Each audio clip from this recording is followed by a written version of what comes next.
Physics 10+1।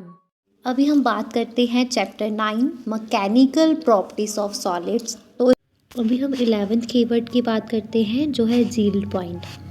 Yield point क्या होता है? In material science and engineering yield point एक ऐसा पॉइंट है जो स्ट्रेस एंड स्ट्रेन कर्व पे होता है और ये इंडिकेट करता है लिमिट ऑफ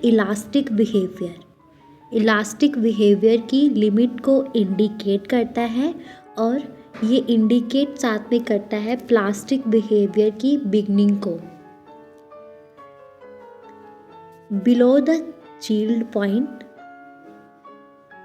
पॉइंट से नीचे मटेरियल जो है डीफॉर्म हो जाता है elastically and will return to its original shape when the applied stress is removed. जब जो स्ट्रेस उस पर लगाया गया है वो रिमूव कर दिया जाता है तो वो जो मटेरियल है फिर से अपनी ओरिजिनल शेप में आ जाता है, डीफॉर्म करता है elastically below the yield point.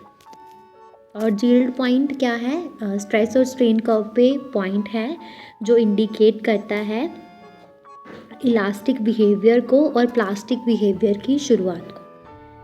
Next keyword है हमारा 12th यील्ड स्ट्रेंथ। तो यील्ड स्ट्रेंथ क्या है? ये डिफाइन करती है maximum stress of material will tolerate before plastic deformation begins.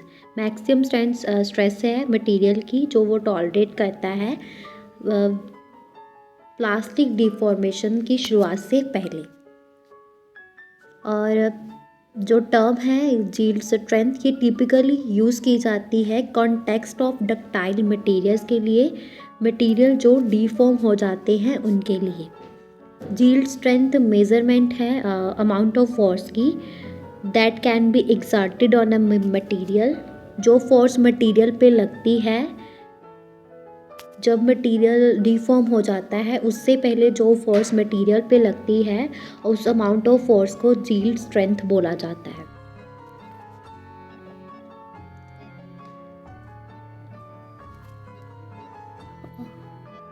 Okay, तो नेक्स्ट कीवर्ड है हमारा 13th परमानेंट सेट। तो परमानेंट सेट क्या है?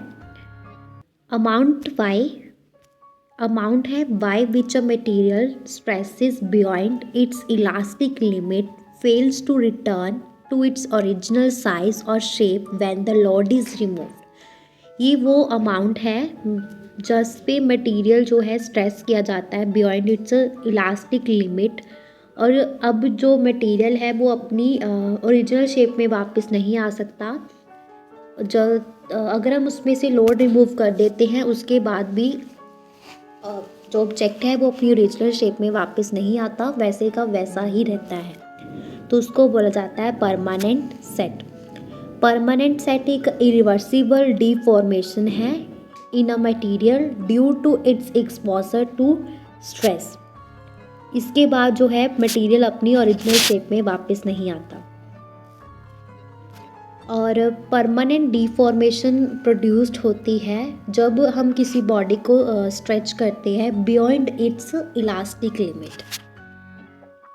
नेक्स्ट कीवर्ड है 14th प्लास्टिक डिफॉर्मेशन। तो प्लास्टिक डिफॉर्मेशन क्या है? एक प्रोसेस है जिसमें ऑब्जेक्ट इन विच ऑब्जेक्ट जो है due to applied force change its size. Applied force की वजह से ऑब्जेक्ट अपनी साइज चेंज करता है, अपनी शेप चेंज करता है जो रिवर्सिबल नहीं है।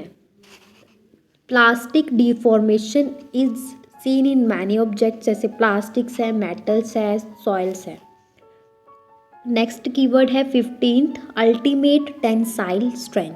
तो अल्टीमेट टेंसाइल स्ट्रेंथ एक मैक्सिमम स्ट्रेंथ है मटेरियल की जिसमें वो विदस्टैंड करता है हाइल बीइंग स्ट्रेच्ड और पुल्ड बिफोर ब्रेकिंग। अगर ब्रिटल मटेरियल्स में बात करें तो अल्टीमेट टेंसाइल स्ट्रेंथ जो है वो यील्ड पॉइंट के पास होती है और अगर डक्टाइल मटेरियल की बात करें तो अल्टीमेट टेंसाइल स्ट्रेंथ जो है वो यील्ड पॉइंट से ज़्यादा होती है।